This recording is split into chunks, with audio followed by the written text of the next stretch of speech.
saying that Nigeria is a farmland for some persons where all they do is harvest without planting is an understatement. I know why I'm saying this, but just follow me small. Renew chop for the boys. That's for Minister of Interior. That's where we are visiting today. Anchor Data Software Solution Limited is a company registered in Nigeria. It's the original developer of eCityBiz for the Ministry of Interior since 2012. The ministry entered into a PPP arrangement with the company to build, operate, and transfer with the company on behalf of the federal government on the 24th of April 2012 for the management and maintenance of eCityBiz. And this company has been managing the application since 2012 by automating, establishing, and building a software and database with an interactive portal which captures application for all the business-related services by the federal government, e.g., business permit, expatriate quota, marriages and licenses of place of worship or marriage. And then the contract was renewed in 2017 and then also 2023 by the ministry. I remember the days of Abamoro, they were going around and saying, look, we have automated, expatriate quota and the rest. Certainly, with everything with government, there's revenue sharing. Federal government was to take 40%, the company would take 20%, they reserve 30% for cyber and physical security and maintenance, while operational cost was 10%. Upon the start of the proposal, the ministry had just 2 marriage registries, remember, one in Abuja and one in Lagos, that were working. And this company created 11 more marriage registry spread across the 6 geopolitical zone of the country and employed, they brought it to 13 and employed over 203 staff, engaged by them to run this marriage registry. The federal government, the ministry's entire eCityBiz database, hosted by Galaxy Backbone, became a national security that has been built over the course of 13 years, and the entire information of the ministry is domiciled therein.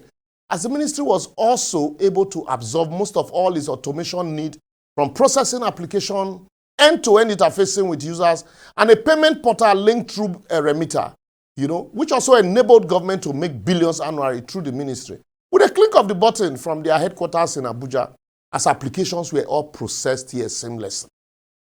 Now, fast track to today, 2023, a new government came on board. And with every new government in Nigeria, an appointment of ministers and this thing comes with that mentality of, what is in it for me? And if nothing they, be sure they will bring their own people. And with this renewed hope, some people say renewed shege people, their renewed hope agenda now to renew everything when their pocket fee collect. Anyway, I don't call anybody name before somebody go say, cyberbullying. Well, despite the sustenance of the existing contract with the Anchor Data and the ministry, on the 2nd of August 2024, the Minister of Interior took a memo to the Federal Executive Council seeking approval with a full business case for a 20-year concession for a company named Value Optimization Services Limited to do the same thing that Anchor Data has been doing for the ministry for 13 years, for which their contract is still subsisting. The interesting part is that this said company, Value Optimization Services Limited, was registered on the 8th of August 2024, 6 days after the memo was approved by FEC. So you can see for yourself. Anyway, make a fair live and there are no talk pass like that. All this information are in the public domain. And on the 15th of April 2025, after they don't perfect, the renew pocket agenda, they issued a 15 days notice of termination to Anchor Data, even though the contract is still subsisting. And by the terms of the contract can only be terminated by giving 3 months notice in the event of any breach. Now, the chua inside the meat be say, the initial contract with Anchor Data was for 5 years and renewable every 5 years. Now, this new one that they are trying to create, despite the substance of, the current one, is for 30 years. They have arranged for themselves. 20 years, with a company that they registered 6 days after the approval from FEC. And the initial fee of $350,000 for registration of business permit, which is 1.5 for renewal, they have also increased their own to 1.5 for registration and 5 million for renewal, an increment of 250% across all board. And despite that, the fact that the matter is in court, the ministry also has issued notices on various platforms. You can see some, informing the public to stop dealing with, that platform by Anchor Data, even though, there are close to 500 applications from various innocent applicants who are not aware of this policy of chopping going on this platform. So what will happen to those people? Nobody's talking about it. As all they hear is that, the ministry have informed the registries to revert back to manual application in the interim. Nigeria, we hate our old dear native land. Who will rescue us?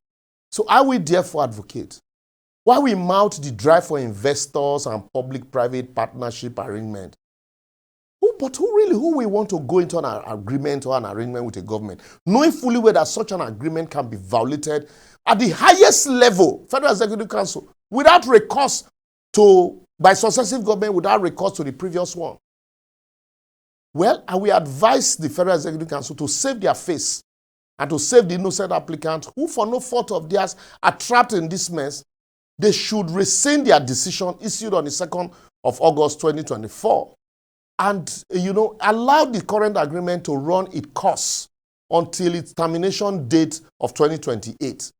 That way, the government would have created a transition period and then people won't suffer. Then you'll be able to recover your data.